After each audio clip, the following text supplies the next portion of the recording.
بسم اللہ الرحمن الرحیم۔ حضرت جنید بغدادی رحمۃ اللہ علیہ کا شمار اسلامی تاریخ کے عظیم صوفیاء اور اللہ کے ولیوں میں ہوتا ہے۔ ان کی زندگی ایمان، تقوی اور اللہ کی محبت کا عملی نمونہ تھی۔ حضرت جنید بغدادی رحمۃ اللہ علیہ کا اصل نام ابو القاسم جنید بن محمد تھا۔ آپ کی پیدائش 9ویں صدی عیسوی میں بغداد میں ہوئی۔ آپ کا تعلق ایک معزز خاندان سے تھا اور بچپن سے ہی آپ ذہین اور فطین تھے۔ آپ نے علم فقہ، علم حدیث اور دیگر علوم میں مہارت حاصل کی۔ حضرت جنید بغدادی ایک مشہور پہلوان تھے اور ان کی پہلوانی کا شہرہ دور دور تک تھا۔ ایک مرتبہ بادشاہ نے ایک بڑا مقابلہ منعقد کیا جس میں دور دراز کے پہلوانوں کو مدعو کیا گیا۔ حضرت جنید بھی اس مقابلے میں شریک ہوئے۔ مقابلے کے دوران ایک ضعیف شخص نے حضرت جنید سے آ کر کہا، میں ایک غریب اور ضعیف انسان ہوں۔ میری عزت اس بات میں ہے کہ آپ مجھ سے لڑائی کریں اور جان بوجھ کر ہار جائیں تاکہ لوگ مجھے عزت دیں۔ یہ سن کر حضرت جنید حیران ہوئے، لیکن اللہ کی محبت اور عاجزی نے ان کے دل کو جھنجھوڑ دیا۔ انہوں نے دل میں اللہ کی رضا کو ترجیح دی اور اس ضعیف شخص سے لڑائی میں جان بوجھ کر ہار گئے۔ اس واقعے نے ان کے دل میں دنیاوی عزت و وقار کی بجائے اللہ کی محبت کا چراغ روشن کر دیا۔ حضرت جنید بغدادی نے اپنی زندگی کے مقصد کو سمجھنا شروع کیا۔ وہ دنیاوی زندگی کی عارضی فطرت سے آگاہ ہو گئے اور اللہ کی طرف رجوع کرنے لگے۔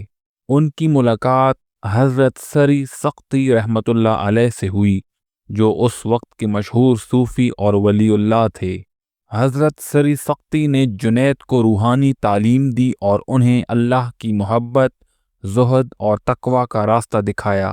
حضرت جنید نے دنیاوی تعلقات کو ترک کر دیا اور مکمل طور پر اللہ کی عبادت میں مصروف ہو گئے۔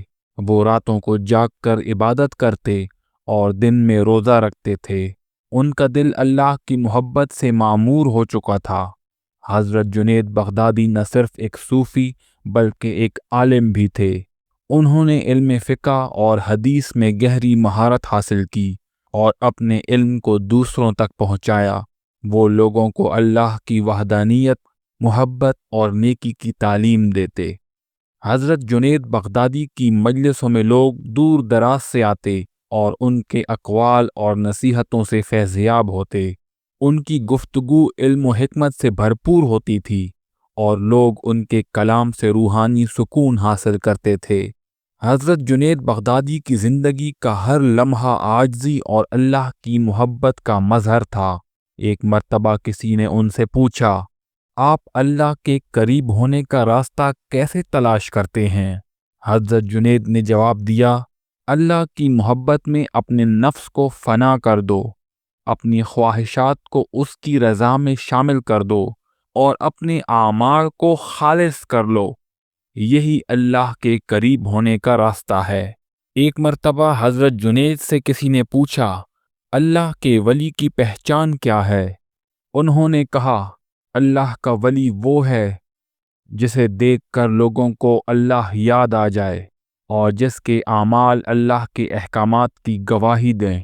یہ الفاظ نہ صرف ان کی زندگی کا خلاصہ ہیں بلکہ ہر مسلمان کے لیے ایک نصیحت بھی۔ حضرت جنید بغدادی رحمۃ اللہ علیہ کی وفات 297 ہجری میں بغداد میں ہوئی۔ آپ کی قبر آج بھی بغداد میں موجود ہے اور لوگوں کے لیے روحانی سکون کا مرکز ہے۔ آپ نے اپنی زندگی میں اللہ کی محبت، صبر اور عاجزی کی جو مثال قائم کی، وہ آج بھی مسلمانوں کے لیے مشعل راہ ہے۔ حضرت جنید بغدادی کی کہانی ہمیں یہ سکھاتی ہے کہ دنیاوی کامیابیاں اور عزت وقتی ہیں، لیکن اللہ کی محبت اور رضا دائمی ہے۔ ان کی زندگی کا پیغام یہ ہے کہ ہم اپنے نفس کی خواہشات کو اللہ کی رضا کے لیے قربان کریں۔ امید ہے آج کی ویڈیو آپ لوگوں کو پسند آئی ہوگی۔ مزید ویڈیوز کے لیے میرے چینل کو سبسکرائب کریں۔